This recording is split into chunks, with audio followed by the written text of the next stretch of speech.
کہ سنت مؤکدہ کسے کہتے ہیں، اس کی تعریف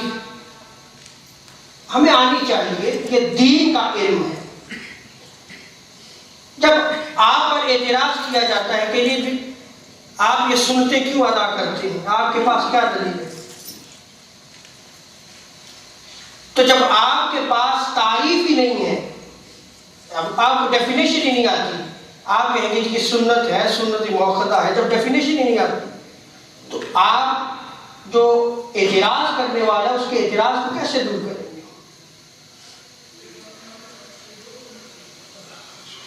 اب مختصر آسان سی تعریف جو آپ اپنے ذہنوں میں رکھ سکتے ہیں محفوظ، اس کو بیان کر رہا ہوں کہ وہ فعل، وہ کام، وہ عمل جس کو تاجدار کائنات صلی اللہ علیہ وسلم نے عبادت کے طور پر دائماً ہمیشہ کیا ہو، اور حضور علیہ السلام کے بعد خلفائے راشدین نے اس فعل کو، اس کام کو، اس عمل کو دائماً اور ہمیشہ کیا ہو،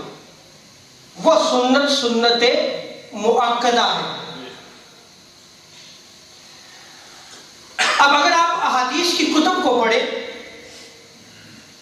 تو بعض محدثین نے احادیث کی کتب میں سنن کا جو چیپٹر قائم کیا ہے، جو باب قائم کیا ہے، اس کے تحت ان سنن کے ثبوت میں بطور دلیل یہ احادیث نقل کی ہیں، انہوں نے انہی احادیث کو نقل کیا ہے. اور بعض نے جو ہے وہ سنت مؤکدہ باب قائم کرنے کے بعد انہی احادیث کو نقل کیا ہے کہ سنت مؤکدہ کی کیا اہمیت ہے. سیدہ عائشہ صدیقہ رضی اللہ تعالی عنہ بیان کرتی ہیں، اور اس روایت کو سنن نسائی، مسند احمد بن حنبل، صحیح ابن حبان، مسند ابو یعلا، معجم الاوسط اور سنن دارمی میں اس روایت کو نقل کیا گیا ہے. سیدہ عائشہ صدیقہ رضی اللہ تعالی عنہ بیان فرماتی ہے، کان رسول اللہ صلی اللہ علیہ وسلم لا یدع اربعا قبل الظہر ورکعتین قبل الفجر، کہ آقا علیہ السلام ظہر سے پہلے کی 4 سنتیں اور فجر سے جو 2 فرض ادا کیے جاتے ہیں، جو 2 سنتیں ہیں، آقا علیہ السلام انہیں کبھی بھی نہیں چھوڑا کرتے تھے،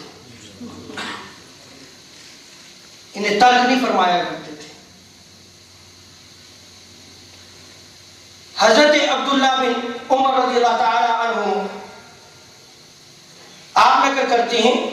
اور اس روایت کو بخاری شریف میں نقل کیا گیا ہے، صحیح مسلم میں بھی نقل کیا گیا ہے، سنن ابو داؤد، سنن نسائی،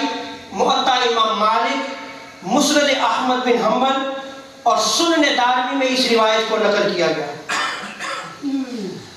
ان نبی صلی اللہ علیہ وسلم کان یصلی قبل الظہر رکعتین وبعد الظہر رکعتین وبعد المغرب رکعتین فی بیتہ وبعد العشاء رکعتین وبعد الجمعہ رکعتین فی بیتہ.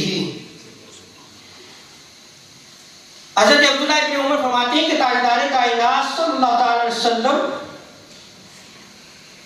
ظہر سے پہلے اور ظہر کے بعد جو ہے وہ سنتوں کو ادا کیا کرتے تھے. اسی طرح